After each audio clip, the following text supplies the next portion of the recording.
नमस्कार, मैं हूँ विजय विद्रोही, आपका दोस्त। आप देख रहे हैं अनकट। तो राहुल गांधी की भारत जोड़ो यात्रा शुरू हो गई है और कहा जा रहा है कि इससे राहुल गांधी को फायदा होगा। इसके पीछे दो तर्क दिए जा रहे हैं।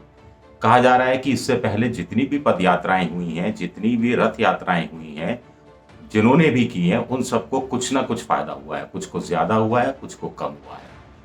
कुछ का कहना है कि फायदा मिलना अभी से शुरू हो गया है या इसका असर दिखना अभी से शुरू हो गया है, क्योंकि पहले दिन ही जब यात्रा शुरू होती है तो जांच एजेंसियां, ऑक्सफॉर्म है, सेंटर फॉर पॉलिसी रिसर्च है, कुछ और ऐसी संस्थाएं हैं जो डिजिटल प्लेटफॉर्म को पैसा देती हैं, वित्तीय मदद करती हैं, उन सब पर छापे मारती है। तो इसका मतलब है कि सरकार डर गई है, सरकार हिल गई है। क्या वास्तव में ऐसा है? कुछ लोग कह रहे हैं कि सरकार नहीं चाहती कि डिजिटल प्लेटफॉर्म पर भी बहुत ज़्यादा प्रचार प्रसार हो इस भारत जोड़ो यात्रा का, क्योंकि इस भारत जोड़ो यात्रा में 100-150 स्वयंसेवी संगठन भी शामिल हो रहे हैं और सिविल सोसाइटी को भी हिस्सा बनाया है राहुल गांधी ने। ये सिर्फ कांग्रेस की पद यात्रा नहीं रही है, ये एक तरह से जनता के बीच, जनता के जाने की और जनता को समझने की और जनता को समझाने की एक तरह की कोशिश है, जो अगले 150 दिन चलनी है, 12 राज्यों से गुजरनी है और करीब 3570 किलोमीटर का सफर तय करना है। अगर श्रीनगर जाने की इजाज़त मिल जाती है तो 3900 किलोमीटर। कुछ लोग कह रहे हैं मोदी सरकार हिल जाएगी अगर यात्रा सफल हो गई। कुछ लोग कह रहे हैं यात्रा का तो सफल होना तय है, लेकिन कितना फायदा होगा राहुल गांधी को? कुछ लोग फायदे गिना रहे हैं, कह रहे हैं कि राहुल गांधी की इमेज बदल जाएगी रातों रात। 150 दिन हिंदुस्तान में रहेंगे तो जो सीरियस नहीं है, नॉन सीरियस हैं, जो 24/7 की राजनीति नहीं करते हैं, जो ऐन मौके पर विदेश भाग जाते हैं, ये इस तरह के जो आरोप लगते रहे, उनसे उनको मुक्ति मिलेगी। पप्पू का ठप्पा भी कुछ हद तक कम हो जाएगा, संगठन पर पकड़ मजबूत होगी, जनता को बेहतर ढंग से समझ पाएंगे। कांग्रेस के अंदर जो ऐसे नेता हैं जो कोप भवन में बैठे हुए हैं, वो कोप भवन से बाहर निकल कर आएंगे। ऐसे नेता हैं जो पार्टी छोड़कर जाना चाह रहे हैं, वो अपने फैसले पर पुनर्विचार करने लगेंगे और कांग्रेस को विपक्ष के अंदर जो उसकी स्पेस कम होती जा रही थी, वो स्पेस दोबारा से मिल जाएगी और उस स्पेस का और ज़्यादा विस्तार हो जाएगा।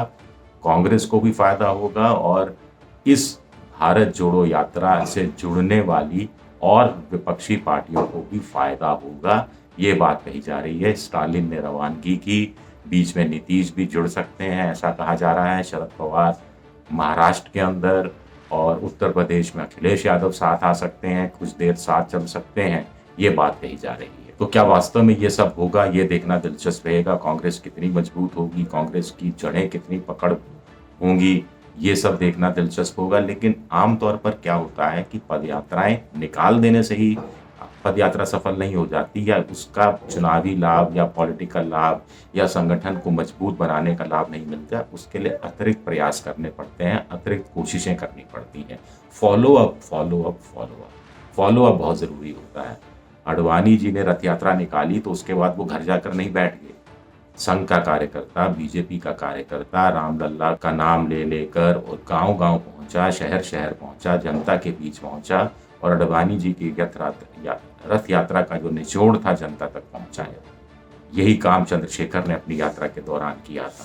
तो ऐसे में कांग्रेस को क्या करना होगा? कुछ लोग कह रहे हैं कांग्रेस को सब रिकॉर्ड में लाना होगा, सब वीडियो रिकॉर्डिंग करनी पड़ेगी। जनता ने क्या बोला, कर्नाटक की जनता ने, ग्रामीण जनता ने, ओबीसी जनता ने, आदिवासी जनता ने, दलित जनता ने, महिलाओं ने, मजदूरों ने, नौजवानों ने, महिलाओं ने, खासतौर से युवतियों ने क्या कहा, हिंदू मुस्लिम के बारे में क्या राय है, लव जिहाद के बारे में क्या राय है, बेरोजगारी और महंगाई को लेकर वो क्या कितने चिंतित हैं, अर्थव्यवस्था बिगड़ी हुई है, ये बात उन्हें कितनी परेशान करती है, किस तरह की सरकार चाहते हैं, हुकूमत से क्या क्या चाहते हैं, कांग्रेस की उनकी नज़र में क्या कमजोरियां हैं, कांग्रेस की उनकी नज़र में क्या अच्छाइयां हैं, कांग्रेस के कौन से स्थानीय नेता अच्छे हैं, कांग्रेस को ऐसे कौन से कदम उठाने चाहिए, कांग्रेस को ऐसे कौन से कदम नहीं उठाने चाहिए।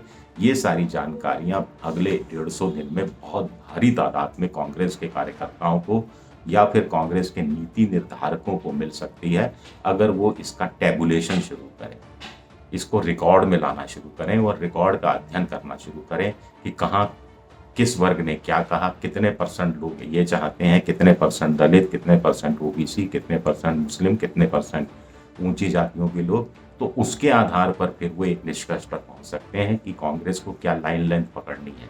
आमतौर पर पदयात्रा नेता इसलिए निकालते हैं क्योंकि वो चौराहे की दिशा भ्रम में पड़ जाते हैं कि यहाँ जाऊँ, वहाँ जाऊँ, किधर जाऊँ।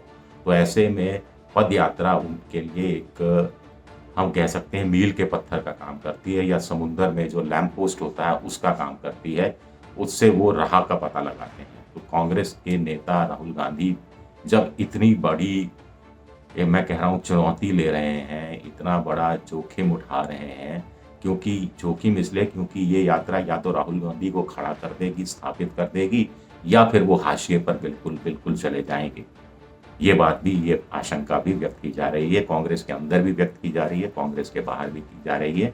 तो ऐसे में सबसे बड़ी बात है कि आगे क्या, फॉलो अप क्या, यात्रा का निचोड़ क्या, यात्रा का निष्कर्ष क्या, और उस निचोड़, उस निष्कर्ष के आधार पर नई नीति क्या, नया नेतृत्व क्या, नई रणनीति क्या, नया नारा क्या, नया नैरेटिव क्या, बहुत काम करना, बहुत होमवर्क करना अभी बाकी है। शुक्रिया।